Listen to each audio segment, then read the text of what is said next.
Yeah, here, we're fine.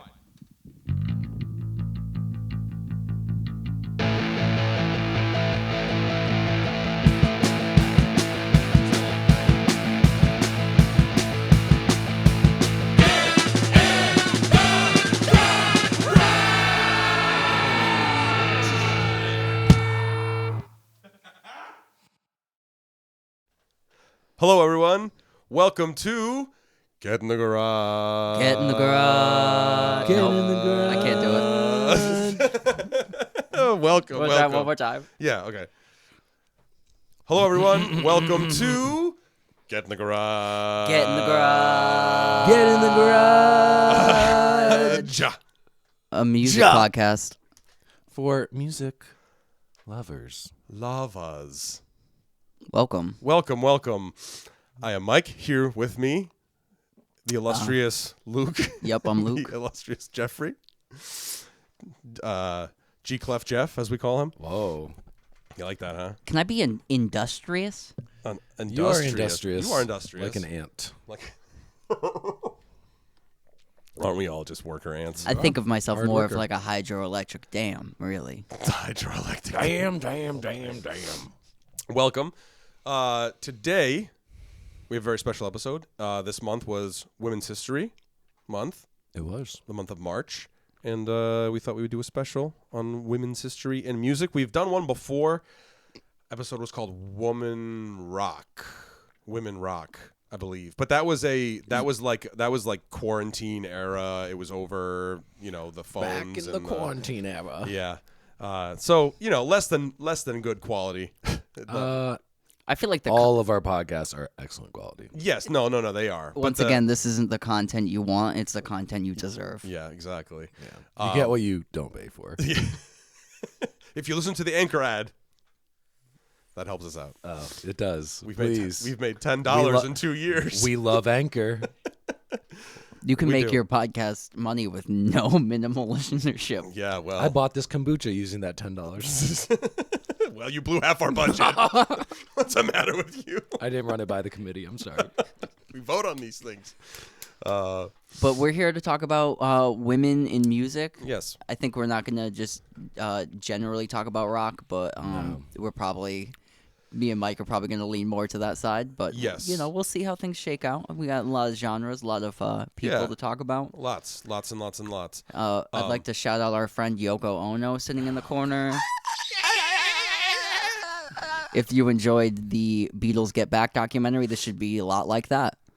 Yeah. Yes, this is going to be exactly like Peter Jackson's Beatles documentary. Well, Yoko Ono is sitting quietly in the background. Yeah, it's true. So we thought we'd have some fun. Maybe Jeff's have like, a no chat. fun. No fun allowed. I love fun. Yeah, and so we have a couple of ideas. Did you guys want to run down maybe some of our favorite albums first? Because I think Sure. you want to You want to do a our quick top fave five? Five fave? Favorite. We could combine them. Thank you. Favorites. So these are our favorites. If you'd like, I'll lead off. Yes. I have them in my show notes. Are we doing? Is it a no particular order collection of five? That's kind of what I went with. Sure. 5 essentials. We'll say female centric. Yeah. And why don't we just do them in one shot? Like I'll just do like a 5, and you want to do it You that only way? get one shot Do not miss your chance. to blow. This opportunity comes once in a lifetime. You gotta... Mom spaghetti. So, I definitely leaned hard rock. Sure. The last episode, with the women rock episode, I think we focused more so on specific artists rather than groups. So I tried to kind of go much more towards the group end of the spectrum, just because, I mean, even though every band kind of has like their sort of major member, but concentrate on the rock group because, as Luke knows, I'm sure from reading his Aerosmith biography book, that it was called cock rock for a reason, man, and it was very, very masculine-centric. Is that a word? Masculine-centric. Yeah. And it was kind of hard for the ladies to kind of get involved in this kind of stuff, but a lot of them persevered and pushed through and ended up being some pretty badass bands at the end of the day. So, yeah, I'm very excited. Well, Michael, tell us about some of those bands, please. All right, so my first pick is... Good Lord. Just for the record, it's like 9 in the morning. It's early. We're so out of it. I'm so out of it. So, yeah, my first selection is a band called the Pleasure Seekers. The album, I'm not sure if it's on every streaming platform. I know for a fact it's on Spotify because that's what I use. But the album, to represent it, is What a Way to Die. It was like a 2011 compilation album. And shout out to the Pleasure Seekers because, once again, Detroit coming in hot. They were all female group from Detroit, formed in 1964, which is pretty early, man. They were heavily influenced by like the formation of the Beatles and like the garage rock sound, and that's kind of what you get with this album. It's very British garage rock sound, even though they're from Detroit, which is kind of funny. You know what I mean? And it's not. I would say that a lot of the music that comes from Detroit, we've talked about it before, where it's kind of like it's very American rock. Yeah. This album, not so much. I mean, it is a touch because obviously they are from America, but you can tell this is heavy influence. Like, it sounds like the Animals, it sounds like the Beatles, it sounds like, you know what I mean? It's got that sort of like the early Who. You were telling me this band has a famous member that broke out later. Yeah, and our listeners might know that. So yeah, so it was formed by two sisters, Susie Quattro and Patty Quattro. And Susie Quattro was actually 15 at the time of the formation of this band, and Patty Quattro was 17. I was trying to find my Susie Quattro records behind you. It's okay. You tried. Yeah, if you want to check out more Susie Quattro specifically, she's the bass player, I believe.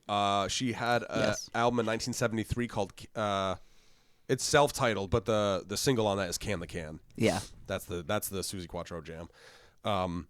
She was also heavily featured on the TV show Happy Days with Fonzie. Oh, was she? Yeah. Oh. If you pull up that Shangri-La's record, there's a picture of Fonzie right there.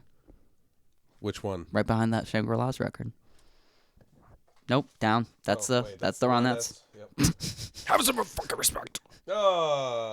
Show our listeners the Fonz. Hey. Sit on it, bud. Henry fucking Winkler. Right on. I've never heard of this band. You've never heard of this band? Oh, they're cool, man. They're pretty cool. The album, like I said, it was a 2011 release, sorry.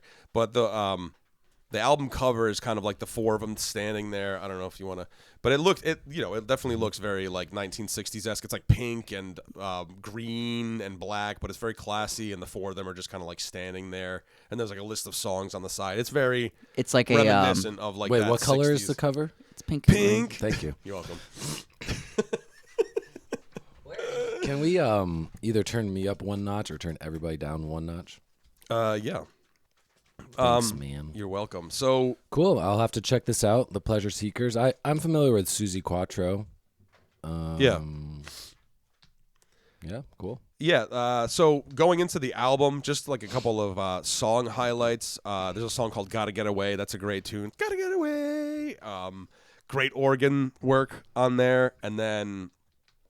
The next tune, Never Thought You'd Leave Me. That's another like really cool like surfer rock style like Wipeout vibe kind of song. So that's what's cool is like it is that early rock and roll, but they kind of dip their toe in sort of every variant of that garage rock band. So they do like the California garage rock thing, they do the English garage rock thing. You know, you can kind of, even though they're in Michigan, you can kind of hear like the regional nuances from every style of garage rock, you know? Yeah.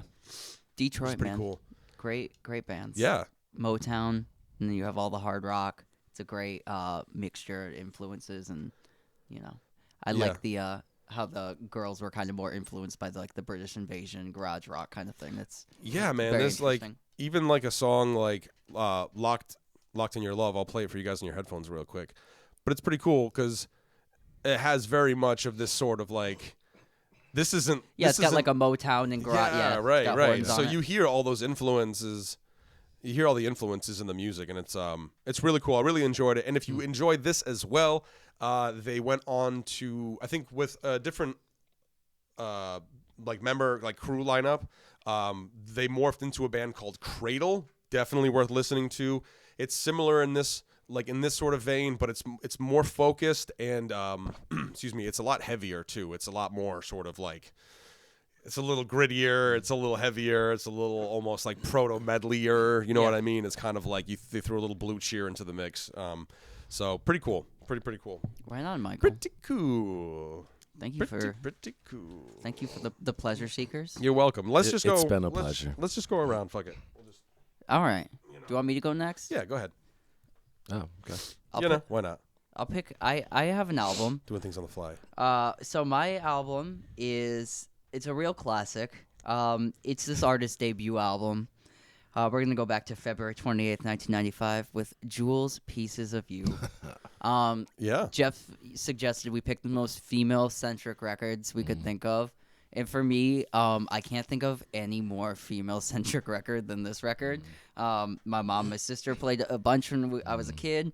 I like how the songs are, folky and crazy emotional, not crazy emotional. So, very full of passion and heart. And a lot of it, it's I say this a lot, but I may not feel this way forever, but I feel this way right now, kind of thing. And I think it's a great album. It's a great debut album, and it carries the legacy of Joni Mitchell's and Carole King's of the world, and really puts it in her own voice. And I love Jewel. I think she's a great artist. Check out her Joe Rogan podcast if you are not a fan of Jewel and you just kind of want it was a great if you're a music fan, just to hear her story and how she broke and how she made it. It's very fascinating. But I really love this record. My favorite song on here is called "Near You Always." It's a love song. It's acoustic guitar. It was done live, and you wouldn't know it's done live, and you're just listening to it, and then at the end, people start clapping, and you're like, "Oh my god, that was a live take." That's it's amazing. This album was recorded very cheaply. It did not cost the record company almost everything. Half the tracks are live, and a couple of them were done in the studio. Yep. I just think it really is a great, statement of what being a young woman was for her, and she was living out of her car at the time. Yeah, "Who Will Save Your Soul" is the song about people passing on the street, the busking song. She just wrote it while people were walking. And then Little Sister is it's very has woman to woman relationships.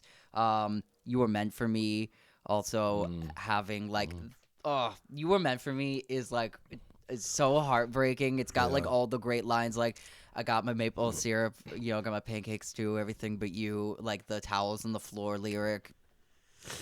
Amazing. And then also the title track, "Foolish Games," having the piano just tearing me.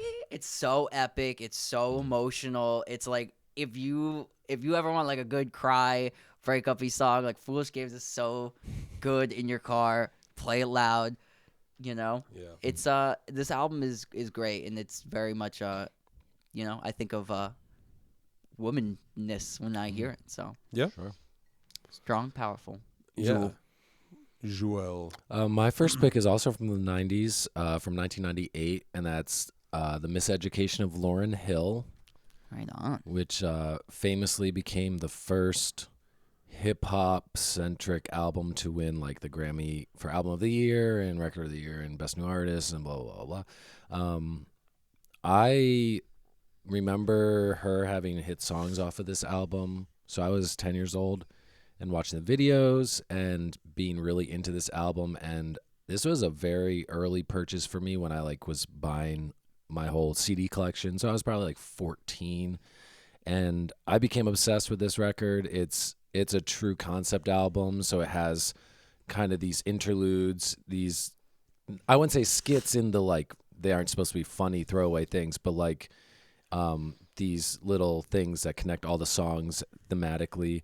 And it's a album about, I believe she was 20 or 21 when she made the album, and she was leaving a successful group, the Fugees, and people told her it wasn't going to work out. She should just stay with that group, and she wanted to do her own thing. And she went down to Bob Marley's studio in Jamaica, and she ended up being in a relationship with and having a child and being maybe multiple children, and for many years with one of Bob Marley's sons. And so she mostly self-produced the album, so it has a very organic, like homegrown feel.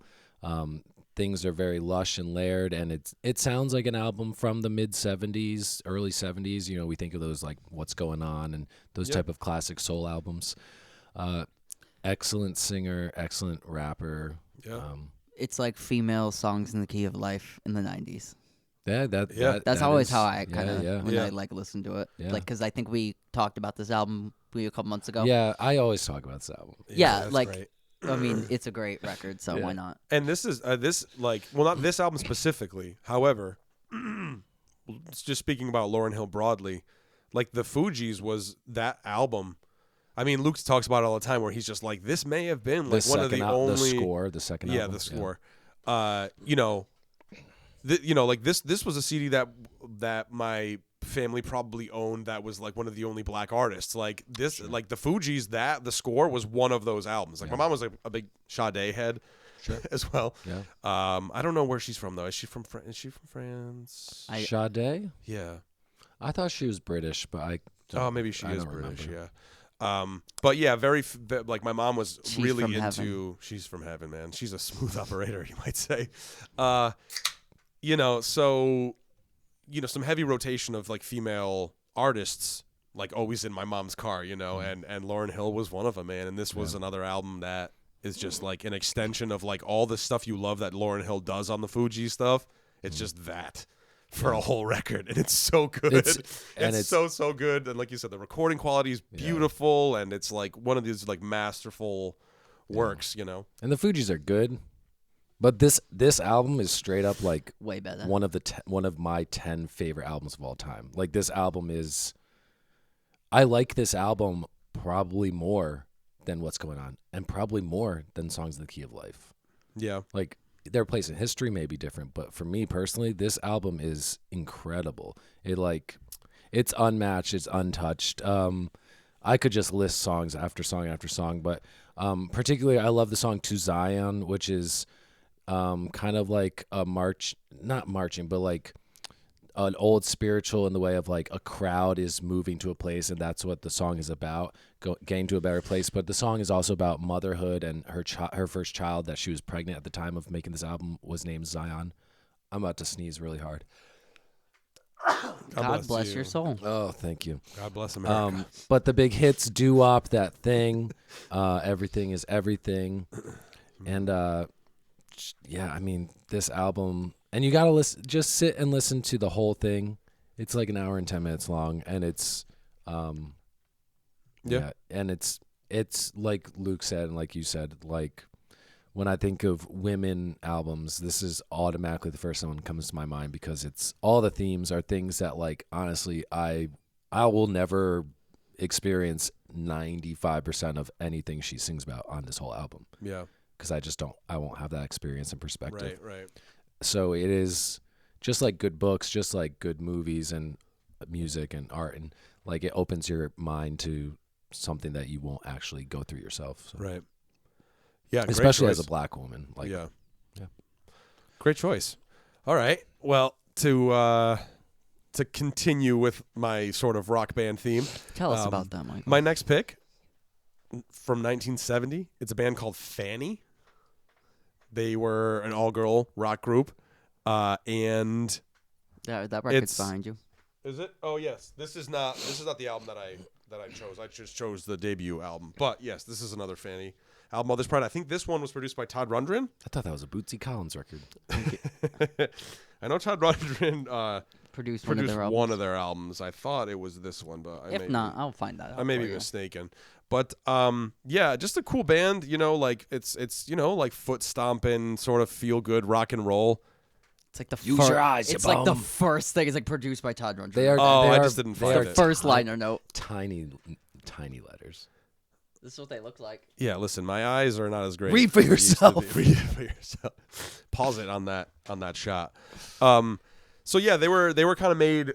They were put kind of in the spotlight because they did a cover of Badge, the Cream song. Yeah.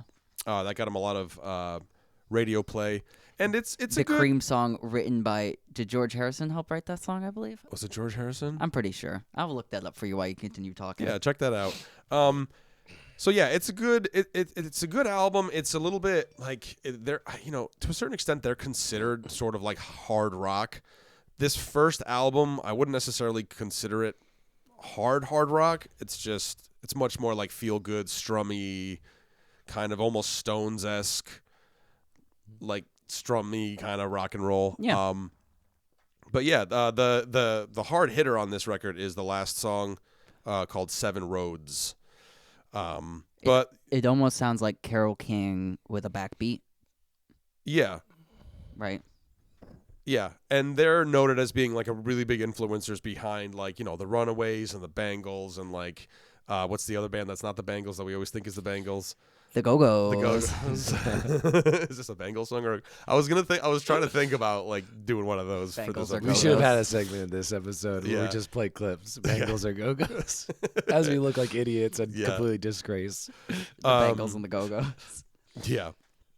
So yeah, I mean they got in good with a lot of big acts. What's her name?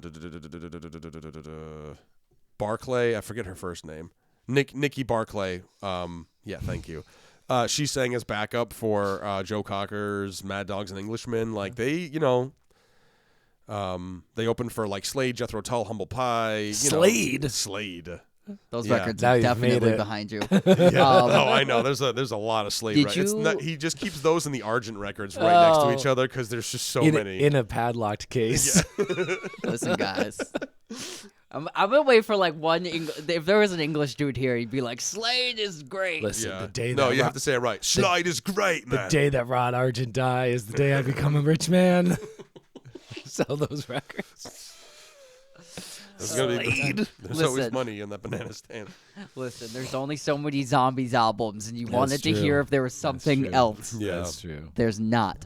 But this band went viral like a couple months ago with like a. That you guys see Weren't that they clip? on? I thought They a were song of on theirs like the was on midnight soundtrack. special or something, and one of their clips was being heavily passed around on like Oh. Instagram. All those music like Yeah, ones. A Fanny clip was like heavily being shared. yeah. But This is another. I've heard of this band. I don't think I've ever heard a song by them. there's a Yeah, that's good. And Patty Quattro ended up joining the band a little bit later on. She actually might be on that On one, this I album. think. But she came in as I think on drums at some point in the band's career. no, not No, on this one. not on that one. No. But there's like some good songs. Like I said, Badge was good. I Just Realized is a great song. By the way, Um, Badge is co-written by George Harrison and Oh, it is. Eric Clapton. The cream has gone bad. The cream of the crop. But yeah, Cream there's always falls to the bottom. there's a great YouTube video of this band, either on like the Midnight Special or one of those type of shows, Old Grey Whistle Test, something like that. So check that out as well Yeah, because check I it watched out. that. It's very good. And their first album is super approachable too. It's about 40 minutes long, so it's like in that nice little, window of good album Opportunity. length. Good album length, it's approachability, if you will. So, yeah, check it out. Fanny. The album cover is the four of them standing with like their backs facing the album, like the camera. So, check it out. Fanny. Check it out. Check it out. Check it Check out. it out. Like Look it. up- Great pick, Michael. Thank you. I'm gonna go for another childhood favorite of my mother and my sister, and we're gonna go with Alanis Morissette's "Jagged Little Pill." I was gonna ask about Lance when you talked about Jewel, but I thought it was gonna come up. Yeah, it's coming up next. So like again, like when you said this, I was thinking really hard, and I was kind of thinking of like the more ones that are like popular right now, those kind of artists. But I thought really started thinking about it, and I was like, oh, Jagged Little Pill is a great record. It has a lot of a sense of female ness in it. There's I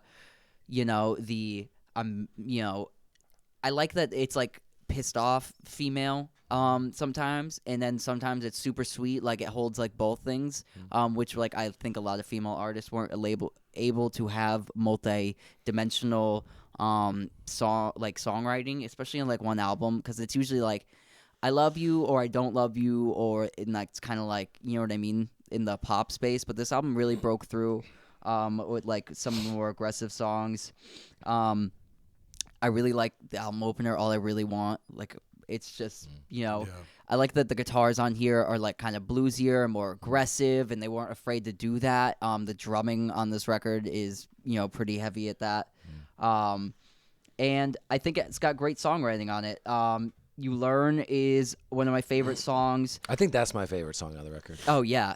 Like, because it's just... I think so. It's just like the choruses on here are like they hit really well.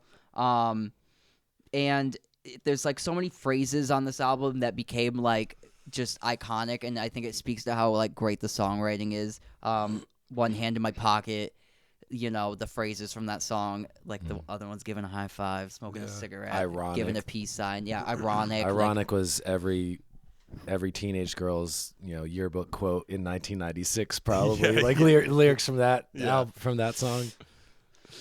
Yeah, I think it just has like a lot of heart and love, and obviously the classic "You Oughta Know," hands down for would she go down on you in the theater, like just that line, just being like, I'm gonna say that, and I'm like, good for you. Like, it's just because it's a flavor that like maybe wasn't so expressed, especially in like a pop, you know what I mean, album that was so successful. It's just got all like the piss and vinegar, and then all the sweetness.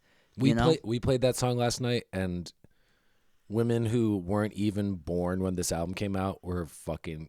It was about to be like a mosh pit. Yeah, huh? Well, this shit's empowering, every man. time. Yeah. Every time. Like how many like stupid songs are there by dudes that are like, fuck that I'm girl. a fucking idiot, basically, is what the song is. Right, Yeah. I'm fucking dumb. You know what I mean? Yeah. And then like this one like flips it. It's great. And that's why it still works. Yeah. Everybody knows it. It is a classic album. And the voice too. The voice is just so unique, and all the like, kind of like yodely, breaky, like all that. Similar to the Jewel album, personality, too, you know? Yeah. 10 seconds into any of her songs, oh yeah, this is Alanis Morissette. Yeah. Yeah, you're right. Like the yodely, and then like it's so like you're like, oh yeah, I believe that. You're like, I know that girl. Yeah. Like you kind of get that vibe too. Yeah. Yeah, I just love this record, and it's got hits after hits after hits after hits. Yeah, it's like one of those records where you listen to it and you're just like, you don't know that you know every song on this album. Oh, I know. Oh yeah, I know Yeah. every song on this record. Yeah. This was another one. This was my mom loved this record, man. I'm not gonna do any research because. Yeah, that's for nerds. But I do think that this is the number one best-selling female solo album of all time. I think it's sold like 27 million copies. Luca, do you have the truth that's on getting it for you. Wikipedia? The truth is out there. No. Look it up. Do the research yourself. But I believe it is. It would be on the bottom, like reception. It's like in the or top something. 15 of all-time albums, period. Yeah. But on that list, there is no female solo album that's ahead, and there's no female group album. Like, the biggest other albums that would sell that many, like the first Spice Girls album, that didn't sell fucking that many. You're right close. that it is one of the best-selling albums of all time, but it's not the best. I don't think it's the best-selling. I'm gonna Google that. Google it. Female, I'm sticking by it. I feel strong in that. Yeah. It's a great record, though. We'll call it an opinion fact. Best-selling female. Yeah, I mean, this is 95. What year was the Jewel album? Was that 95 as well? 95, 96. Yeah, right. It's interesting that like the yodeling thing was kind of hot for a minute. Well, that was because it's like that Rocky Mountain influence. Well, that's the tail end of that 4-year that Lilith Fair period in that early. So what groups was that? Okay, so give me another guess. I'm so sorry. About what? Because we're not even close. Female solo albums? Female solo albums. The Bodyguard. Best-selling. Whitney Houston, The Bodyguard. Britney Spears. A single album? Oops, I did it again. 20 million albums sold. And what's Jagged Little Pill though? Oh wait, am I wrong again? Because Jagged Little Pill's Wrong again. Jagged Little wrong Pill. again. Jagged Little Pill, I think, sold like 12 million the first year. 40 million. Oh no, you are right. Whitney Yeah. Houston.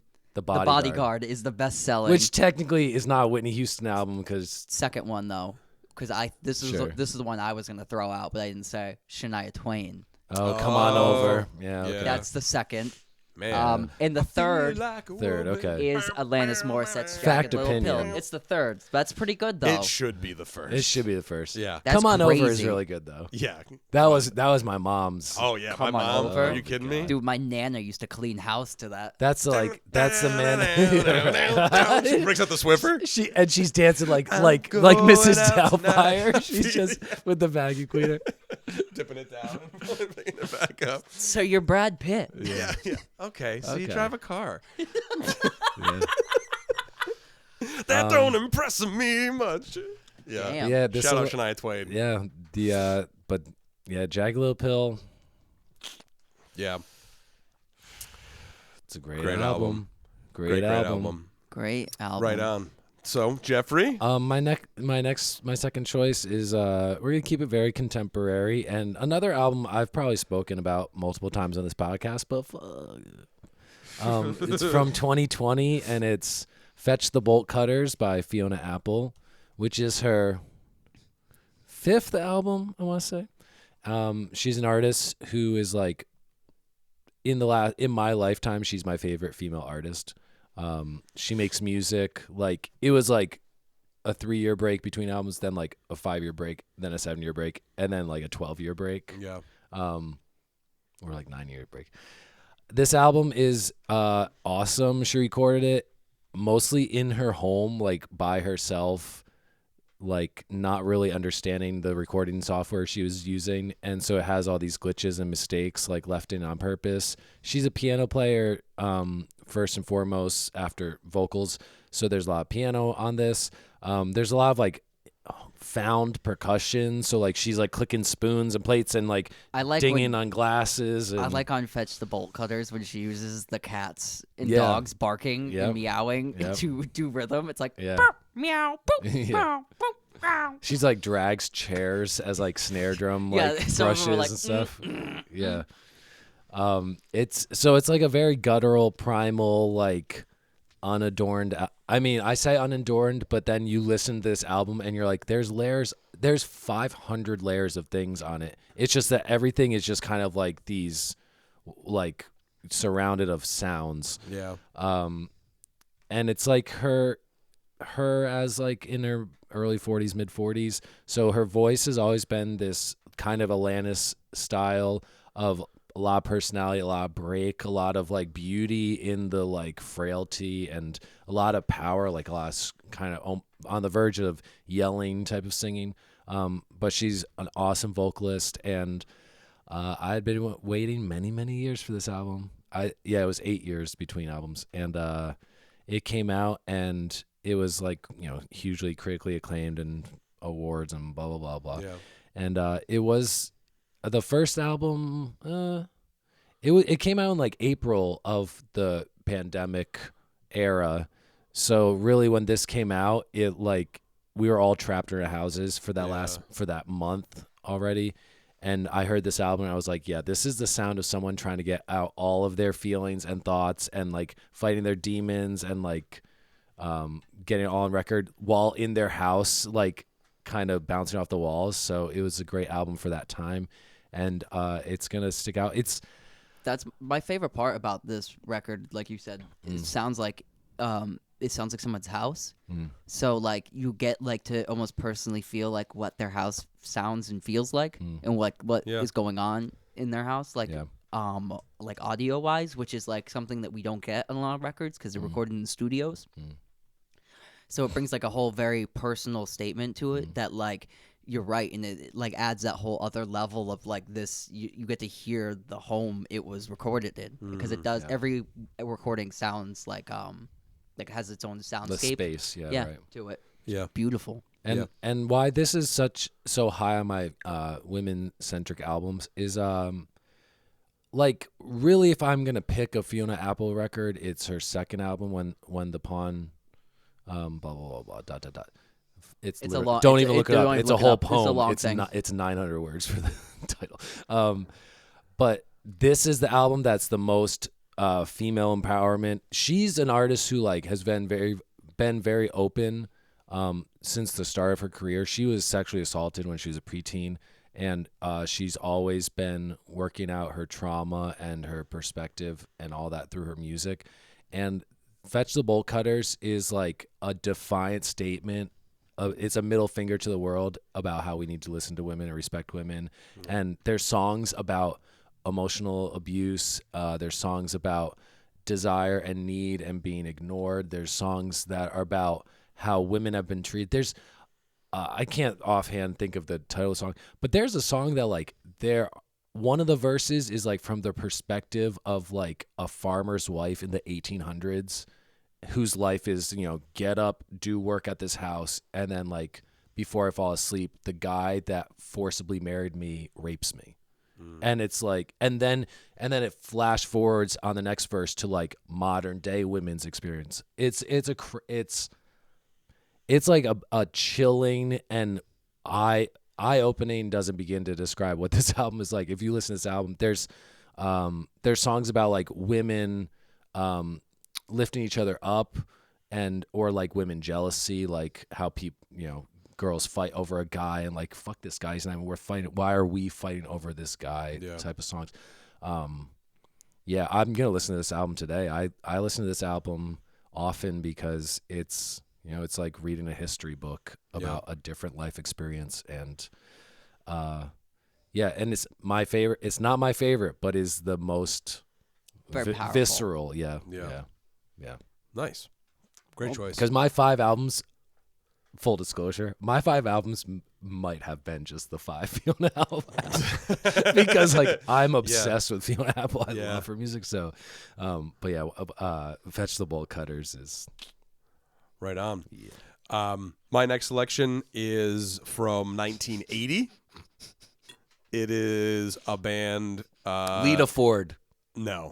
You're pretty close. Pretty close. Girl School is the name of the band. Demolition is the name of the record.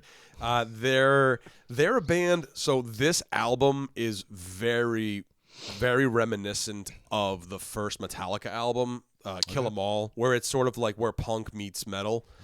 They were mainly discovered by Lemmy of Motorhead. That great quote where he's like, "No, these people don't." That's a quote. That is a quote. Great. What a loquacious man. That great. No. So like where he's just like, "Oh, they think that these girls can't play guitar." I'm like, "Oh, she's better than you, man." Like that kind of thing. Like this is the band that he was referencing. Great band. Is it Girl School or Girls Cool? Oh, I could be. Or is it? It's one one word together. Oh, one word. Girl School. Gotcha. But great driving, guitar and drums and bass stuff. Like I said, it's very much like Kill 'Em All. Even this song, Demolition Boys, it does that thing where, like in Kill 'Em All, where Dave Mustaine is like soloing. Well, I think it's Kirk Hammett on the final recording, but it's that the solo, and then like the key changes, it goes up. I think like a full step. And the solo follows it up. Like they do that kind of stuff, like these sorts of movements. I did research the lyrics for this album, and I wouldn't necessarily say that this album is like, lyrically very substantial. But it doesn't matter because it's like, again, man, it's that same thing where like. Will you give us some song titles, Michael? Because girls have the right to make stupid rock and roll too. Damn right. Right. You damn right. And that's the whole thing. It's just like, Race with the Devil, Nothing to Lose, Midnight Ride, Baby Doll, Emergency, Deadline. Mike's playing it in my headphones right now. I love this. Yeah, like it's like great Deep Purple, like yeah, right. It's kind of sounds like in rock Machine Head Deep Purple. What's that song? It reminds me of it sounds like Highway Star. No, it reminds me of the what's the song? It's like It's off of Baby Driver soundtrack where the guy does this screaming. Oh, the Focus song? Yeah. Focus, Focus, Focus by Focus or whatever. Yeah. But that's what the riff it's that sounds like. it's that driving. Yeah, this is super rad. I love this. Oh, it's so good, man. It's so good, and it's nice too because it's like early in their career because they were formed I think in 1978. So this is still early enough before they kind of like leaned heavier into like the 80s metal. Yeah. So this is still sort of in the early rumblings and stuff. They were really birthed out of like the new wave of British heavy metal that you had bands like Judas Priest, like early Iron Maiden. Oh yeah, stuff like that. This is like Priesty too. You're right. Yeah, like early Priesty. Like again, like Luke said, Deep Purple, Black Sabbath, all that stuff, and they are from the UK, so there's that heavy influence of like the UK sort of metal sound. Girl School, man, check it out. Like it's a lot of fun. And Kelly Johnson too. She's a great guitar player. She was the lead guitar player for like the first couple albums, I think. She ended up leaving at some point, but dude, great metal rock. Yo, you hear that guitar. Vibra slap? Of course I heard that. Me and Jeff's eyes were like. Vibra slap is like my dog whistle. I hear it every time. That's cowbell for me. Speaking of Vibra slap, Sweet Emotion. Never realized. Oh, Beginning. Yeah, it's a classic Vibra slap. Girls School. Girl School, check it out. Did they perform in like all like Girls' like school prep? outfit? Yeah, I would not be surprised. No. They would were not be much surprised. more sort of like they kind of dressed more like Motley Crue. Oh, that's what I figured based Yeah. on the music. Yeah. Yeah. So yeah, check them out. Yeah, as Kelly Johnson's guitar player, very like Girls School. Ace Frehley almost esque, mixed with a little Dave Mustaine, even a little Leslie West kind of thrown in there too, with that sort of like charging, sort of like on the beat every time, like kind of thing that Leslie West does. So, check them out. Girl School, man, killer band, killer band. I was so like pleasantly surprised when I listened to this. The other album that I was going to do that I did listen to, but I changed my pick last minute. Screaming Blue Murder, that was 1982. Also definitely worth a listen. Right on. That album covers where they all look like Motley Crue. Is it my turn now? The Crew. Yeah. I'm going to choose the album that is on your left, right? Is that your left? Yeah. Joni Mitchell, Blue, 1971. This album... for me, it's just super. I mean, we've talked about this album on this podcast before. This album has a big resurgence right now. It's very female. It's like, I don't know if you could get any. This is like the blueprint Is the one. for that kind of album. The blueprint. Where's our soundboard? Thank you. I know. The Well, soundboard would have gone. But I love this album because I feel like it's the first album. Like the first two albums I had are very reminiscent of the feelings on this album, or at least the tone. I love the songs on this. Michael is playing us an advertisement. Mike's playing us this trailer for The Lion King. Actually, no. It's the trailer for what's that? Shen Yun. Oh my god, Shang-Chi. Yeah, Shen Yun. It's like the. it's like the Asian dance sensation. Anyway, Yeah. Sorry. I was just trying to pull up some Jody. I really like Too loud. this album. It has a lot of flavors to it. It's got it's got the really sad. It's got the really happy. Obviously songs like River and California are very popular in our zeitgeist at the moment. I just like how Joni Mitchell, like instrumentation wise, she uses things like the dulcimer, and it's really folksy and kind of like it's just like the arrangements on this album aren't super complicated, a lot of finger picking, or just like straight like heavy strumming on the dulcimer kind of thing. Drone like, that's what I'm trying to say. Drone. And lyrically, I love what she's putting forth here. You have like songs like All I Want, where want to write you a love letter, I want to knit you a sweater, I want to make you feel free. She's like expressing how she feels about a man, and it's in a very personal way, and not in a very like one one-dimensional kind of like I like you, you like me kind of thing. It's like I'm gonna give you the reasons why I like you, and then the reasons I hate you in the same song. Yeah. Like all in the album opener, All I Want. I feel like that's presented like that, and I like that because that's what real relationships are like. They have love and dislike and hard feeling. Primarily, though, this album is a breakup record. I would say from her relationship from Graham Nash. And it has all of those, Case of You is, one of the most emotional songs ever. I like this record. I don't want to listen to it all the time because it is it's a tearjerker. It's a tearjerker. Yeah, because For there's me at like times. there's 3 or 4 songs that are pure like happy, but there's 4 or 5 that are not happy at all. They're like tear you to the ground Yeah, kind of yeah. things. Like for me, like River and is like they're talking about putting up the Christmas trees and like how you just like don't want anything to do with anybody's joy or happiness and like that for me was like I liked that because it was like is honest. It's not like it's very honest and very like this does suck. This isn't fun. But then it also has like the complete opposite and like I said sometimes in the same song and everybody knows this record. If you don't know this record, get hip to Joni Mitchell. She's one of the best songwriters of all time. So check her out. And this is I think her crowning achievement in like the folk idiom. She'd go on to get jazzier and hang out with Mingus later in the decade. But this is her folk masterpiece and probably her best record. And shout out to Joni Mitchell, too, for supporting the island of Crete, where she wrote the majority of this album. Yeah. She did. What's the song that... Meadow by Krishna. Yeah. Yeah. But there's what's Matala is where she was, I believe. Well. Carrie is the one that like is about the man on the beach and stuff in Greece. Yeah. Crete. So thank you, Joni Mitchell. You're an American songwriter, but you are a Greek national treasure. Actually, she's Canadian, so... You're a Canadian songwriter, but you are a Greek national treasure. She's one of the... Literally, the song is... I just... Canada. Yeah, she may be American, but she's definitely Canadian born. She might be currently American. I don't know. Yeah, I don't know. Mike. I wouldn't be surprised. I'm not familiar Joni with Mitchell, her. our favorite Mexican American singer-songwriter. Hey, man, it wasn't like I was that off. I mean, Canada, they're like basically us. They're like Just basically more, us. They're like us, basically us, just more French. You They're mean like nice, cold, nice us. nicer or passive?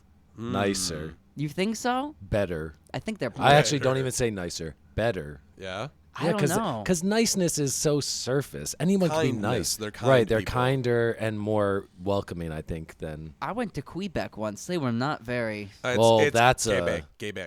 Quebec. Quebec. They are very... We stayed at the Chateau Frontenac. Because Quebec is this big in Canada. There's a lot of... So the people in Quebec are Quebec is like Canada's Quebec. Texas. Quebecois. That might as well be its own country, that little tiny... Right. It's just when you're so cold all the time, though, I guess... That cold is serious. You gotta warm your heart. That cold is serious. I do love that maple syrup butter, though, that they put on everything. And poutine. Delicious. Oh, poutine's so good. Nasty. Poutine. You don't like poutine? I don't like foods that like I can look at it and go, "This is awful for me." I generally just don't like. That's my kind of food. I Those try. are the I foods try I like. not. Does this look like it'll kill me if I eat it too much? Yep. Also, I think that make me another plate. The main thing is because poutine is like French fries with other bullshit on it. They're Gravy. cheese curds and gravy. I know, but I'm so particular about French fries to begin with. Oh. Like I don't like over. I got. You need I'm the baby bear when it comes to French fries. It has to be just right, or else Okay, I'm like, well- these soggy noodles. These things suck. Now that we're fully off track, We're fully off best French fries, fast food. Where you going? Oh, fast food. It's all.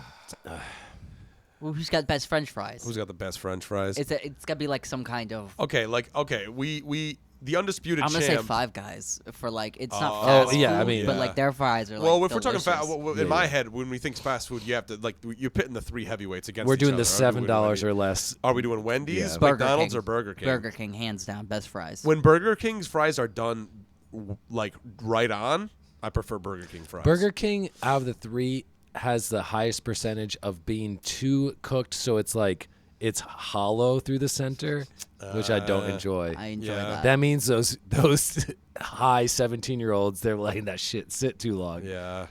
Um, Or it could be Old Oil.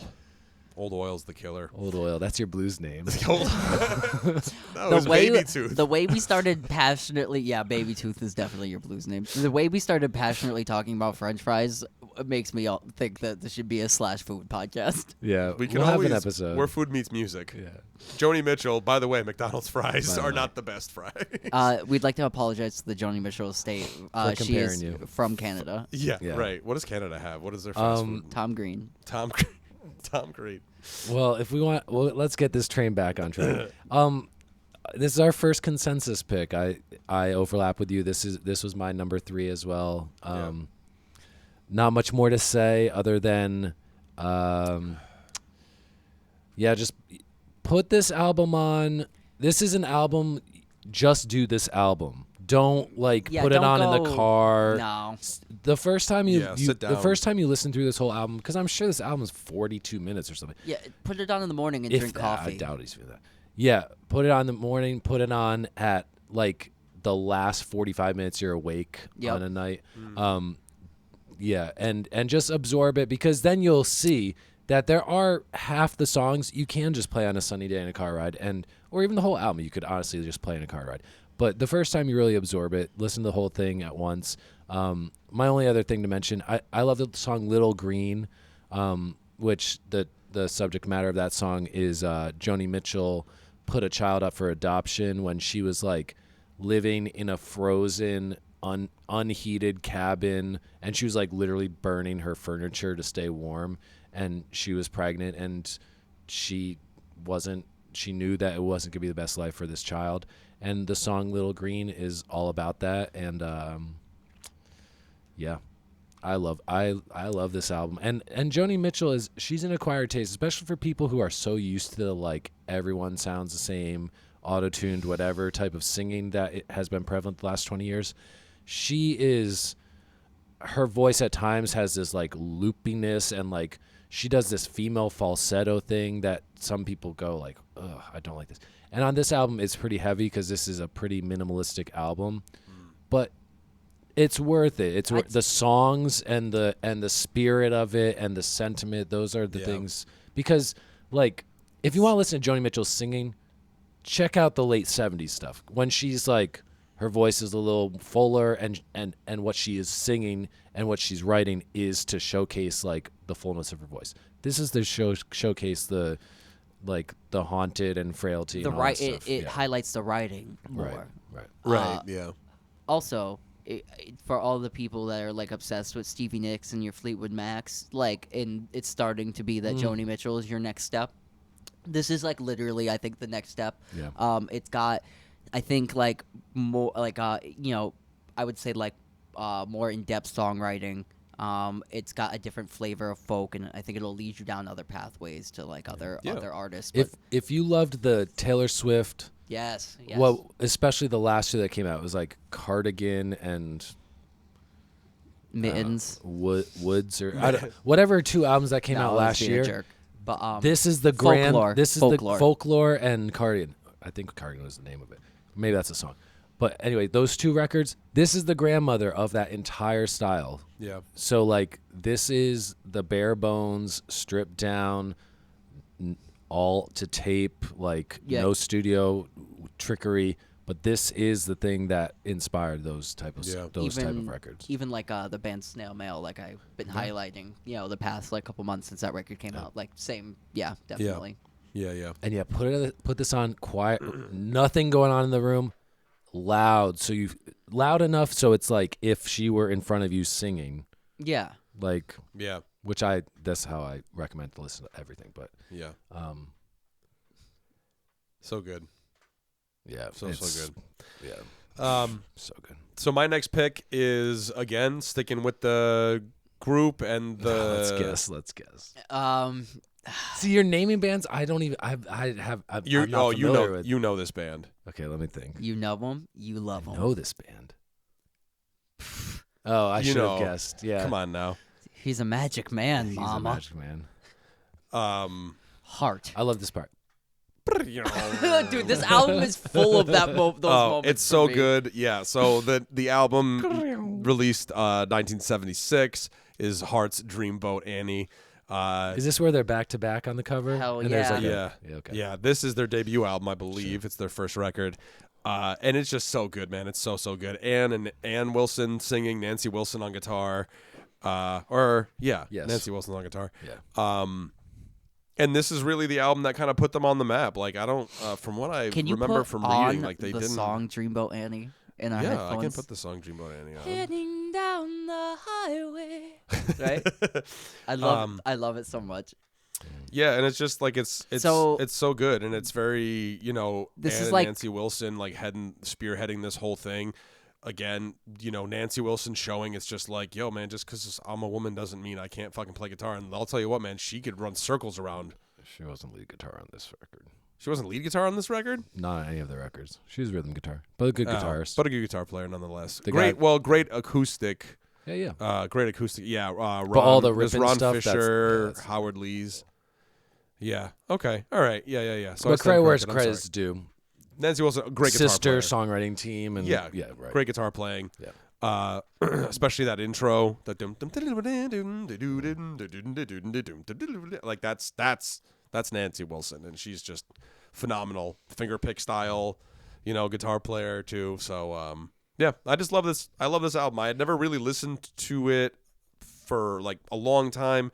And then once I got it on vinyl, probably like 5, 6, 7, maybe 8 years ago at this point. I remember when you bought this record. You bought this record at the Telegraph in New London, and you bought the Capital Starline label pressing of it. Look at that. Look at that. I am a fucking nerd. I remember that. I'm a fucking nerd. No, but we remember that we have lots of and record yet buying memories. He couldn't find his copy of Goodbye Yellow Brick Road. Guys, I know. happens. He hates I that love this record because it's like female Led Zeppelin. Yeah. Right. It's got like shit. Magic Man. What's that song on the B side that's like Chunky Monkey? I don't know. Man, that is such a killer guitar track. I just know I know the greatest hits. I don't know the album. No. Yeah. Well, there's Love Me Like Music, White Lightning and Wine. Yes. This music has a lot more in common with like the Joni Mitchell folk stuff than like this isn't like a rock and roll record. There's a couple of those. There's a couple of those moments and type songs. Right. But yeah, Nancy Wilson's guitar work, you can tell, is influenced by the Joni Mitchell in terms of just like the finger style and like that kind of approach to her acoustic guitar playing. It's like very There's my dog whistle. That's a good cowbell sound. Yeah. That's a good pitch. But it grooves, and Ann Wilson's voice is just phenomenal. She's another one though, where even her voice never really. She's awesome. Because I remember they did that Led Zeppelin Kennedy Center Awards thing, and she sang "Stairway to Heaven." It was good, man. Like it was incredibly good, and her voice, she never lost it. She still got it, man. And Ann Wilson too, like she had a lot of scrutiny. Unfortunately, it is what it is. Like she's a female in the rock group scene, and they were like, what are they? Are they sisters? What are they, lesbians? What are they? Right. Like that kind of thing. Unfair, unfortunately. And it's just kind of like, dude, just let the music do the talking. You know what I mean? Like, is it good music? Yes or yes? Because it's good music. I think Ann Wilson she's my favorite of whatever you would call that classic rock era of women singers. Yeah. I mean, well, Christine McVie actually might be number one, but Ann Wilson would be number two. I love Christine McVie too. This song that's playing right now, it's called "Sing Child." It's like Hendrixy, it's Zeppelin-y. This song is dope. This was the song I was thinking of. Yeah. The chorus is like, "Sing, child, sing." And she does so many of those Joe Walsh-ish. Robert Plant type of lines. Yeah. So but really she good, can cool like double actually up vocals sing them, which is really great too, because it's like in that range. It's not like the screaming wail up. And this album, I assume that they were like 20 and 22 years old. Yeah, I mean, I'm not sure exactly how old they were, but Yeah, it's the first Heart record. Yeah. I love it because they look super young on that cover. Yeah, I love this album because it's got the heavy rockers and it's mixed in with like the theme of like Dreamboat Annie, like being like the acoustic like links to all the songs, and it showcases like the double of it. Yeah, right. Like this song is nasty. That's playing. Yeah, originally from Seattle, Washington, but from what I see, they sort of broke through in The Midwest. Canada. Oh no, there you go. Yeah, Vancouver. I love this record. Dreamboat Annie. Yeah. Obviously Check it out. Listen, has man. This Magic Man on it that you know. It also has some Yas Crazy Fruit. on You. Yeah, Crazy on You is the other big hit on here. But Sing Child Sing. Where's Ron Burgundy? Yeah, it's This just came out. great. Let me guess, 74. 76. 75. Oh, okay. 75. Yeah, but another record too. 39 minutes and 50. It's 40 minutes long, man. Totally approachable. Great album length. It's proven. Yeah, it's just like good, no BS, just like rock and roll folk goodness. Like it's awesome. One of the best 70s rock records ever made. Oh yeah, 100%. It's just it's so good. I was blown away when I like listened because I knew Magic Man, I knew Crazy on You, you know, but when I bought that album at the Telegraph, it's like I listened to it in full and I was like, God damn, this album is a fucking barn burner. It's just so good. Unrelated, super nerdy record collector stuff. The original record label this came out on, Mushroom Records, is one of the best center labels on a record I've ever seen. Mushroom Records. So check that out. Yeah. So yeah, Cool. There you are. Yeah, I know the hits, so I'll have to listen to the album. Yeah, really, really good. Luca, your next I pick? am going to go with an album that I know. Actually, you know what? I'm gonna switch off there. Uh-oh. I'm gonna go with an album that we've probably talked about, but probably less or so. I'm gonna go with the Shangri-La's Leader of the Pack record. So if you want to grab that, Michael. My hands are a little oily. I will not pick. Yeah, I noticed they look very supple. Yeah, I'm using the hemp oil lotion, but it like never gets absorbed fully. Yeah. Which is whatever. It's me when I do the olive oil rubs. I'm just like, why? I just smell like a salad all day, and my hands just leave prints all over everything. Look at the back cover too. Show the back cover. Yeah, the back cover is great too. I don't know if it's like super too glossy to see, but it's like a leather jacket with all the radio. So the Shangri-La's were a girl group from New York City. I know there's 3 people on the cover here, but the band was made up of two sets of twins. Oh, cool. Which was pretty cool. So this is like an old school girl group. They were produced by Shadow Morton, pretty legendary producer. So all you children may... Yeah, absolutely. They're on Leader of the Pack. All you children may know the Shangri-La's from TikTok. The oh no, oh no, oh no, no, no, no, no is from their hit song "Walking in the Rain." Right. Remember. So what meme was that on TikTok? It's the oh no, oh no, oh no, right, no, right, right, no, right, no. right. Like something something bad, goes, yeah, bad's something goes wrong. Bad's about to happen. Somebody like about to spill their coffee. Oh no! And it freezes. Yeah. I really love this group because they do all this like that. Yeah, it's this is the female tragedy songs.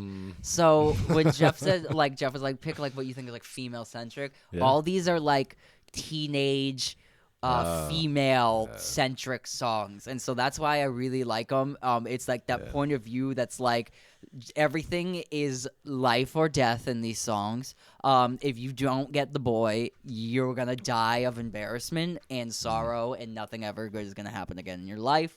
So they're very over the top. And the subject matters are kind of cool, too. So, like, Leader of the Pack is like, I love a boy in a motorcycle gang, and mom and dad won't let me date him and ride on his motorcycle. It's also got, like, the great, like, this is 1965, I think this album came out. 1998. I'm just kidding. The repress. The repress. This album is also 65. Yeah, 65. it's got like the those kind of things on it. Obviously, remember Walking in the Sand. Another song on here I enjoy a lot is Give Him a Great Big Kiss. Gonna walk right up to him. Best Believe I'm in Love, LUV, which is also ripped off from the New York Dolls. Yeah. This song is also heavily ripped off by the Ramones. Yeah, I was gonna say that they're When I saw walking down the street. Yeah, when you not only listen to it, when you look at them too, like they have this sort of image that's very reminiscent of like the Ramones. Like they all have like their uniform that They're wear. like the Pink Ladies in Greece. This is exactly what Like, that straight band up. is. This Yeah. is the Pink Ladies. They all have the beehive haircut with their own leather jackets and like the poodle skirts and It's like with boots. They're poodle all dressed skirts like with boots. They're all dressed like Sandy after for real. she goes dark. well, this is why It's a whole bunch of Rizzos. yes. This whole band is Probably Rizzo. doing the kangaroo Well, bop. that's what it is. Like the one set of twins look like Rizzo, and the other set of twins look like Sandy. Right. And it's like that's what this vibe is. It's Sandy. and like it's so influential to all the New York bands. Because these guys are from New York, the Shangri-Las, and like the Ramones, the New York Dolls, just everybody that came after them took like the image and the songwriting and just ran away with it. But check out the original, one of the best girl groups of all time, the Shangri-Las, leader of the pack. And this is like rock and roll. So this is like piano, Yes. like doom, doom, doom, bass, kind of drums, but mostly like tambourine, bass drum, and hand claps. Yeah, like... And like a saxophone. Yeah. This is like the music that like It's classic rock and roll. inspired the Meatloaf sound. You know, like It's pre-loaf. Oh, also, and these spoken word like Yeah, narrator like, is he gonna love me? is he good? He's good, bad, but he's not evil. That's my favorite line. Yeah. And then it's like tambourine shake. Also on Leader of the Pack, like supposedly they got like a motorcycle in the studio. Also like on these songs too, there's like shattering glass, like things like that. It's like sound effects heavy. Love It's it. just one of my favorite records ever. This was also a blind buy for me. I bought this based on the cover in the record store. Yeah, I was just. I mean, it is a good album cover. Like, it looks like it's going to be a good album, just by looking at it. Also, this record label that was released on Redbird Records is all girl groups. Yeah. Great record label. Well, let's A and B these two, because really it's like this is like the white girls wrong side of the tracks version of like the Ronettes or the Supremes. And, Exactly. Exactly. And if I was gonna pick another one, it'd definitely be the Ronettes. In that sound, but yeah. Right on. Shangri-La's Leader of the Pack. Give it a listen. absolutely. Give it a listen. Jeffrey? My fourth is just I can't ever leave this off my list because this is, if I polled my mom, this might be her number one. It's Tapestry by Carole King. Oh, yeah. So just like Joni Mitchell's Blue came out in 1971, Joni Mitchell is on, I know at least a song in background vocals on Tapestry. She sings harmony with James Taylor on Will You Still Love Me Tomorrow? Will You Love Me Tomorrow? And this is a little more radio and groove and a little more rockin' than like Blue. So this had big hits. This was record of the year and album of the year and all that stuff. It's Too Late, which we're listening to, was a huge hit. But Carole King was a songwriter for hire for other kind of bubblegummy and early rock and roll singers. She's early Brill Building, right? She was. Yep. But she wrote with her ex-husband, like The Locomotion. She wrote Up on the Roof. She wrote Well, Will You Still Love Me Tomorrow? Will You Love Me And it's Tomorrow? on She this. wrote You Make Me Feel Like a Natural Woman for Aretha Franklin. Yep. And on this album, it's not her first solo album. I think it's her second or third, but this was like her big like, oh shit, she's not just a songwriter, she's a performer. Oh yeah, she was in that other band for a hot minute too, but it never took off. I know what you're talking about. Sorry. But so on this album, she does her version of You Make Me Feel Like a Natural Woman, which she had written specifically for Aretha Franklin, but she does her version. She does Will You Love Me Tomorrow, which she had written for The Crystals? Will No. you still love me? Also, yes, it is the second album. The Shirelles. But this album is like, it's all the pros from the Laurel Canyon, California music scene. Yep. People who played on every record that time. So it's just like, Pretty much James Taylor's band, right? Yeah. Danny Cooch. yeah. Who else? And Sorry. yeah, I'm not sure. And I just want to say as a side note, Is Lee Sklar on bass on this? Maybe not. Yeah, Danny Cooch on guitar. Who'd you ask? Leland Sklar. I don't think he's on bass. I'm not seeing that. We also have Russ Kunkel on drums. Who played on a lot of James Taylor stuff. But yeah, this album is it's like that folk. It's because it's not rock and roll, but it's Singer-songwriter. It's singer-songwriter, Yeah. and it's not just true folk, but it is like it's now getting to that 70s. There's some of that kind of R&B, almost funky type of percussion and stuff like that, and bass playing. But it's the songs, man. Maybe it's like 11 or 12 songs, and they're just. Yeah. I mean, every they're song crazy. could be a number one hit. Yeah. the production on this album is like, this is like kind of my favorite sound. Like if you know what I'm trying to say, like the way that an album is recorded and sounds and produced, like this is my favorite. Because it's just natural. Overall. Yeah, everything's like natural and like there's breath and there's you know what I mean? Like everything and it's so warm and you kind of get that hi-fi hiss quality to it. Like it's just so good, man. Especially on vinyl. If you listen to this on vinyl, it sounds so good. This album too looks like the album cover. It looks like a cat in a blanket and crocheting. Yeah, like a mug Like it of feels warm like that, tea. yeah. Yeah, You know? this it really does sound like a woman who was like embracing like, you know what, I've been behind the scenes, but I want to be doing my own thing and realizing my vision. And it's like I'm gonna get my 8 friends together and we're gonna make my album of my songs. Yeah. But yeah, this is just like Blue. This is like one of the ones that's constantly mentioned by every single female artist as a touchstone and a landmark album. And Shout out to the Gilmore Girls theme song. Yeah. Yeah, that's What's on. this song? Yeah. When you leave, I will follow. Yeah. Where you are. Oh, and You've Got a Friend. This was a big hit that Yeah, James Taylor had. Taylor had. Yeah. Marvin Gaye did too. But yeah, just It's really good. yeah, it's really Every song good. could be a super hit on it. I like you got to get up every morning with a smile That's on beautiful. your face. Yeah. Yeah. And her voice too is not, it's not super flashy. It's not over the top. It's very much like kind of dialed in and more relaxed. Utilitarian, right? Yeah, Good man. word. Yeah. It's just, one of my favorite records probably of all time as well. Easy. Yeah. At the very least, this album probably gets top 5 most spins in my house.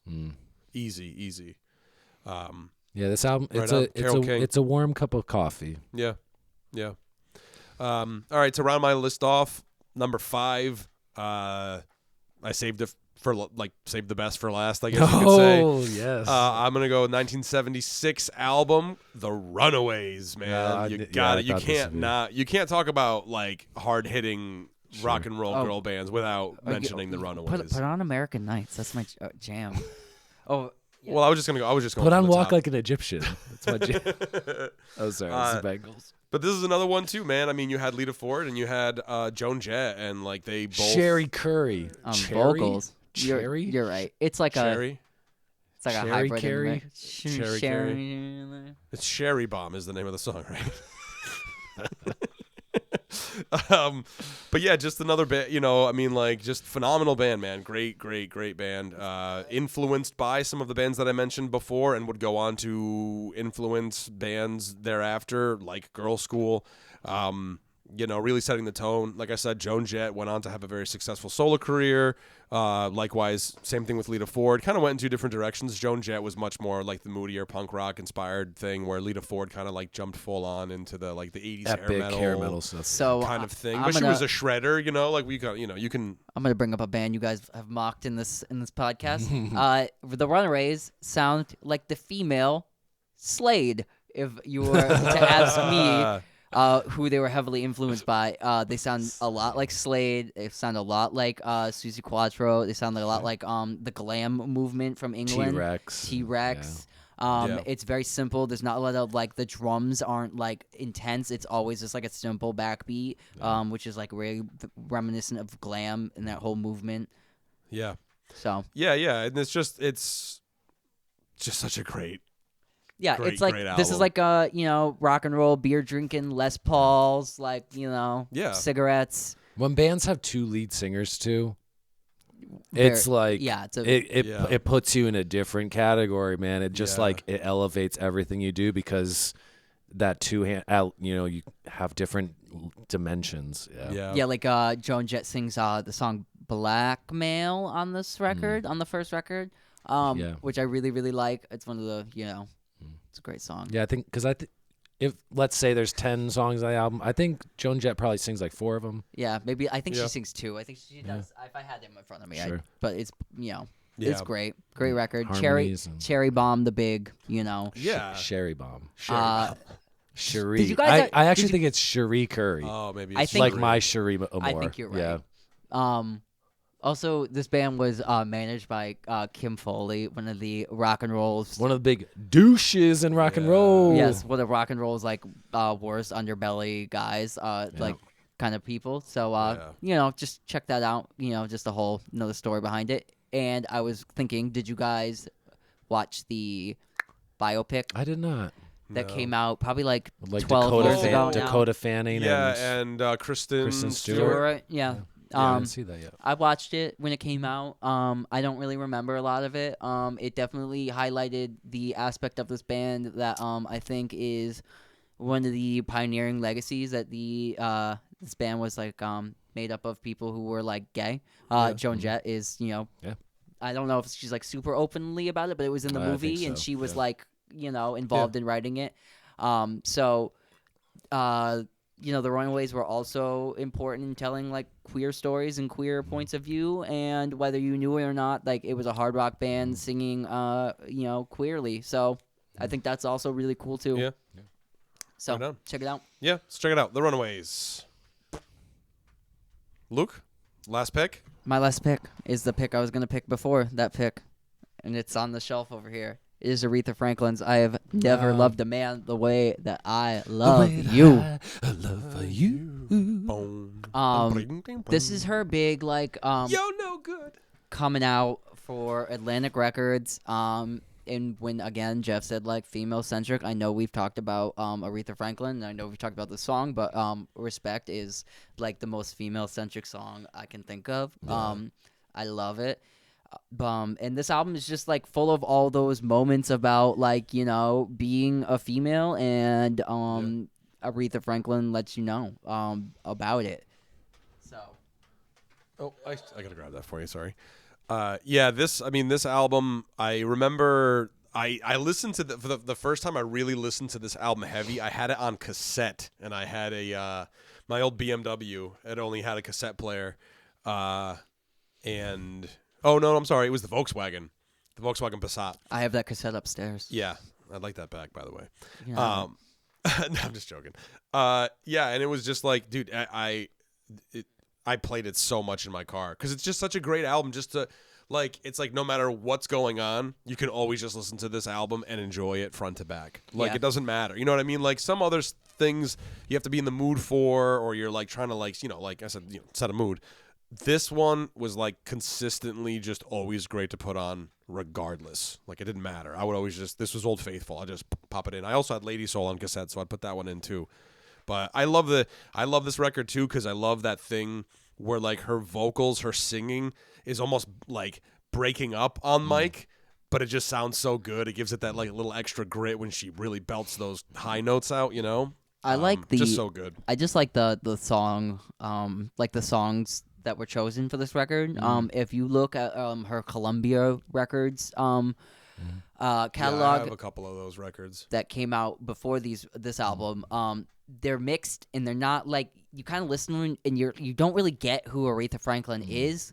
You listen to this record and you're like, I know Aretha Franklin. She's a powerful woman, powerhouse, like band leader, gospel soul. And for me, the epitome of like why this is a great like woman record is the song "Dr. Feelgood." Love is a serious business. Where she's like, where she's like stating how she's gonna run her house. Like, I don't mind company. Company's good once in a while, but I'm the woman in this house. Like, nobody's gonna be upstaging me. This is how it goes. Whether it be like his mother or his sister, it doesn't matter. Like, I'm the woman. I like that. I also love like "Don't Let Me Lose This Dream."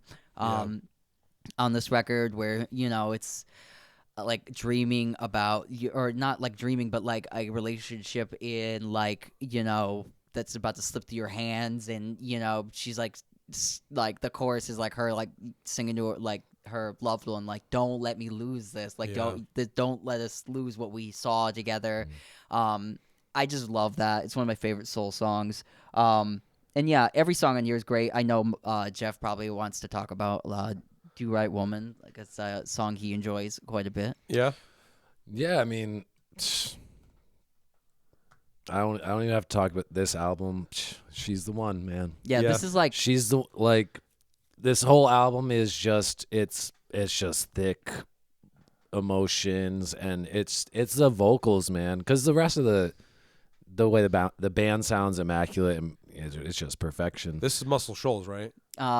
This album was it recorded Muscle Shoals? I think so. I think some of it was, but I don't think a lot of it was.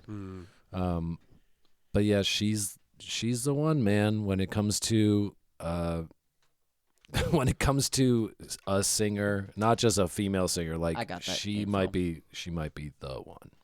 Yeah.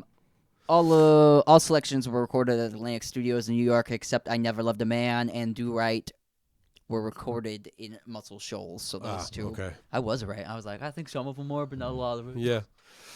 I and think, this is a stretch. I think there's actually a famous moment of her in Muscle Shoals where I think there was some kind of confrontation, and I think they pulled the plug and went back to New York. I think it had to do with like her dude, something like that. It's like this stretch of records though, because it kind of starts off with like Soul Sister in '66, and then you go like Take It Like You Give It, I Never Love a Man Way I Love You, Aretha Arrives, Lady Soul, Aretha Now, and then if you keep going through to probably like 72, Young, Gifted and Black, like that stretch of Aretha albums is just like it's such an impressive body of work. And that's not even, I mean, she continued to put releases out until I think 2011, 2014, somewhere in there. So it's just like, also check out the group doing background vocals on this record, featuring Sissy Houston, Whitney Houston's mother, the Sweet Inspirations, one of my favorite groups. Also did backings for a Mr. Bloated Elvis Presley. And I forget her name, but I believe I know on a lot of records, Aretha's sister was Irma Franklin. Irma Franklin, You're right. Also sings backup on this record. Irma Franklin, also the first artist to sing "Piece of My Heart," the famous Big Brother Janis Joplin song. A side note on Aretha Franklin, because this is, if I'm recommending a record, this is the one I recommend by her. Go onto YouTube, and Aretha died 2018, 2019, maybe, something like that. But maybe 2 or 3, 4 or 5 years before she died, so let's say 2013 or something. Yeah. She did a performance at the Kennedy Center Honors, and they were honoring Carole King's career. And Aretha Franklin comes out in a floor-length mink coat and plays piano and sings Natural Woman. And Carole King like almost jumps off the balcony. She's so excited. Barack Obama is there. Barack Obama is crying and singing along the words. Crying when I watched it. And it's like, this Aretha Franklin was probably 75 years old, and it's if you have 4 minutes today, look up Aretha Franklin Kennedy Center honors. When she stands up and she rips off the mink jacket and just like gives you the last bit of that She's the song, one, man. like, She's the one. God, you dude. can't like incredible that voice and of saying a voice is like the technical thing you have, but it's like an athlete. Like it's not just the abilities, it's like how you use them. Like it's the spirit and what she can communicate through, like, because this record, she's 25, she sounds great at fucking 75. Like, she's incredible. Yeah, she's the great choice. Thank you. Great choice. Jeffrey, my last choice is from 2013, and Mike was hitting a lot of female bands, so I wanted to throw a female band in my mix as well. This is my favorite current female band. It's made up of 3 sisters. It's called Haim, made up of sisters Esty, Danielle, and Alana Haim, and it's their debut album, Days Are Gone, from 2013, which is I chose this as my female-centric pick because the majority of the record is the 3 sisters playing every instrument. Their co-producer Ariel Reichstad plays additional keyboards or guitar and a little smattering on a handful of tracks. But this album overall is the 3 sisters doing all the instruments and all the singing. And when I heard this band, I heard like probably The Wire I heard first, and I went, oh, I'm gonna enjoy this band until like they fully prove that I shouldn't anymore. Like I love this band. They've made 3 albums to date, and this first one is still the one I go back to because it's like catchy. It's kind of like, you mix that Fleetwood Mac with modern pop rock and throw it in a blender, and it's siblings doing harmonies is like something we've talked about in other episodes, but like the Bee Gees, it's like they all have their own sound, but when you're together, it's just like they are from the same womb, same physical, spiritual. Beach Boys. Yeah, Beach Boys, like it's the same style and like the way they breathe together, like to make, and the fact that Danielle does lead vocals on bulk of the songs. She's a guitar player. She recorded all the drums for this record. I love the sound of this record because it's like, I think the drums are all like sampled and triggered drums. So it has this electronic, like current pop production sound. It doesn't sound like a drummer in a room just playing drums, but, I love the flourishes. I love the little like keyboard, little things that come in.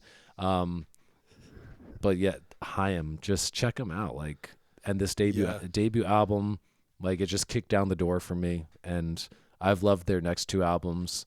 But shout out to the original. I love this band. Yeah, we've talked about them before. I don't know if this was the album that you had recommended last time we talked about them, or if it was maybe the second. I probably recommended the 3rd album, Women in Music Part 3. Okay. So. Yeah. Oh, yeah. But I didn't choose... they're like standing at like the diner counter. Yeah, I didn't choose that for today's episode only because the one thing taking that out is that Ariel Reichstad and Rostam Batmanglij, they're co-writers, co-producers, played a lot of, like, they were additional members of the band for that 3rd album. So I wanted to go with like the sisters made this album. Yeah. Yeah, this is a great record, man. Great record. Yeah. Right on. All right, well, there you have our 5 album picks. Yeah. Wow. It was a long one, but a longie but a goodie. Yeah, a longie but a goodie. So we'll take a quick break, and then we're coming back with a fun segment. Yes. Guys, we're gonna hit it hard though. I wanted to shout out my Selena shirt for our women's episode. I wish the Selena shirt was with the same exact format as the Death shirt. Like if it said Selena. No, they make those. Have you seen like the Celine Dion one where it's like a Slayer cover? Of course. The Barry White one looks like Cannibal Corpse. Yeah. I still have not unveiled my Steely Dan shirt. That I'm waiting. You're waiting. I have a. You have to have that. We have to wait for this. I have a Steely Dan spin on another format that Luke will enjoy a lot. Right. This has been Jeffrey's. This is my Steely Dan second. Yeah. All right, we'll be right back. Welcome back, everybody. So continuing our Women History Month episode, something we're going to do right now, which I thought would be a fun idea. We're each going to make our own female supergroup. So you can choose any artist from any period of time, living or dead, to make up a band that you would love to see live. Let's say between 4 and 7 members. You can name them. You can give your little thing about each person if you want quickly. But try to build like your most entertaining, the most like you band that you would love to see, made up of only women. Mike, you want to kick it off? I'll kick it off. Why not? So I think what I was trying to go for with this for me was more so like, I did a lot of hard hitting female bands, so I wanted to kind of like soul it up a little bit. So I thought, my bass player is Carol Kay. Oh, sure. Hit me with bass, even though she was a studio musician, but whatever. On drums, I went with Cindy Blackman Santana. She is the drummer for Lenny Kravitz, and like she can do hard hitting and she can do sort of like softer kind of thing. Like I thought she'd be like a great drummer for that. I'm gonna have Christine McVie covering all my keyboards and piano stuff off to the side because she can hit you with some nice harmony. And then for my guitar player, I'm going to bring in Brittany Howard from Alabama Shakes and Thunder Bitch to hold it down. And that's just going to be the backing band for Sister Rosetta Tharpe's comeback tour. So they're going to be her backing band to playing all that stuff. And then maybe I'll throw a little Mavis Staples in there to just kind of like to hit me with some harmonies and some background stuff and all that. I like kicking. So there is my band. Luca? All right. Let's go, baby. I'm going to go with Janet Weiss on drums from Sleater Kinney, and maybe some Bright Eyes there. Oh, okay. I'm going. Okay. Okay. Like a dog who just got sprayed. Okay. Microphone etiquette. I'm going to go with Kim Deal of the Pixies on vocals and guitar, because she plays in the Breeders as well, guitar player. So that is going to be my guitar choice, and I like her vocal stylings. Yep. So that's where I'm going to go for that. Bass player, I'm going to go with, I'm going to make I want a really cool band, so I'm going to go with Kim Gordon on bass. Yeah. Just bringing in the noise. And I think, maybe I kind of don't want like a bigger band. I think a 3-piece would be good, but Power trio, man. Because I think more female power trios are where it's at. Also, I just want to hear the noise. And also I want to super shout out Janet Weiss on drums because she's one of my favorite drummers.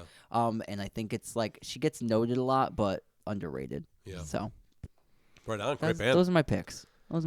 Jeffrey? Okay, so I'm going a full 7-piece because I want a very versatile band. I want it to be a very soulful R&B, hard rocking, but can do the power ballads, can do a little bit of that funky kind of rhythm stuff. So kicking it off, you hear the powerhouse drums of Cindy Blackman Santana. Yeah, high five. Fuck yeah, cool. We had overlap there. So that starts. And then Esperanza Spalding on bass. And then you have Fiona Apple pounding low piano keys. Then Nina Simone on like a Rhodes or Wurlitzer. I totally slept on Annie Nina Clark from St. Vincent on guitar. And then who comes out to the stage? Tina Turner. Tina motherfucking Turner. And guess what? They do like 3 hard rocking numbers, and then they go, ladies and gentlemen, Miss Aretha Franklin, who comes out and does a power ballad, and now you have a 7-piece on stage, and you have straight up 7 singers too. So like when one person takes the lead, you have 2 people on 3-part harmony, full gospel, like full harmonies on every single song for the next 2 hours, and you're just like, holy shit, because you have 4 lead singers: Nina Simone, Fiona Apple, Aretha Franklin, Tina Turner, and it's just like kick you in the fucking ass. Yeah. So yeah, that's my band. Um, I would love that. I would love nothing more. See, Nothing more.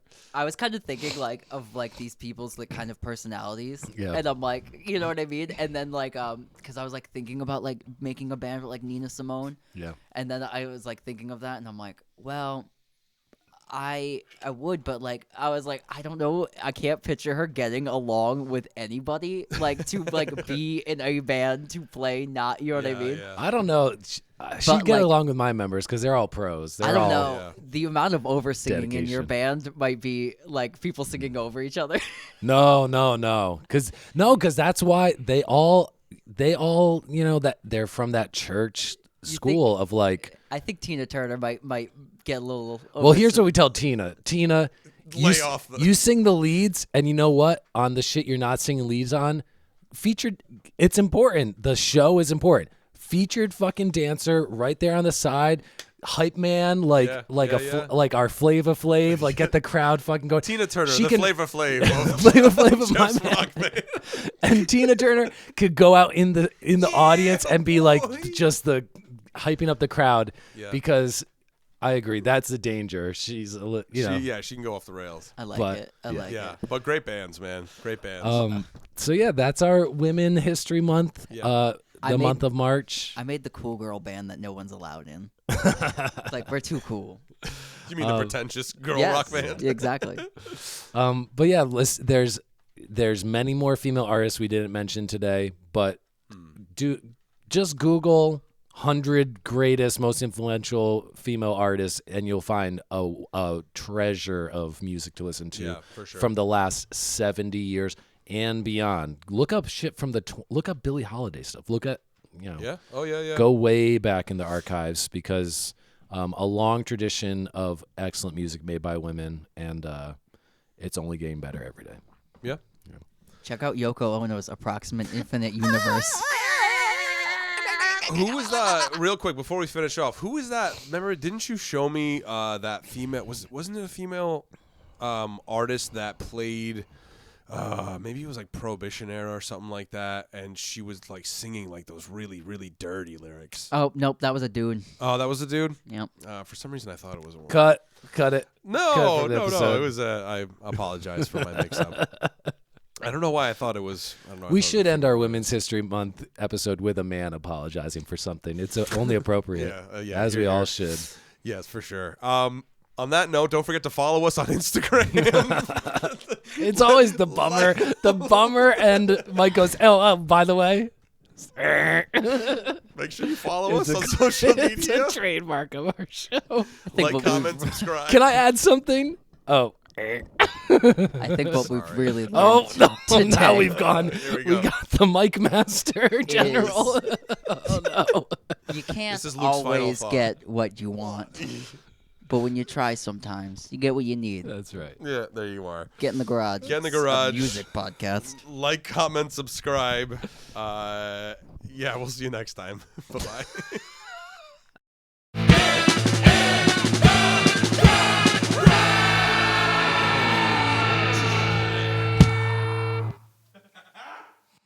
This has been a presentation from the Wasted Robot Network. For more information and links to other shows, please visit www.wastedrobotrecords.com/podcasts.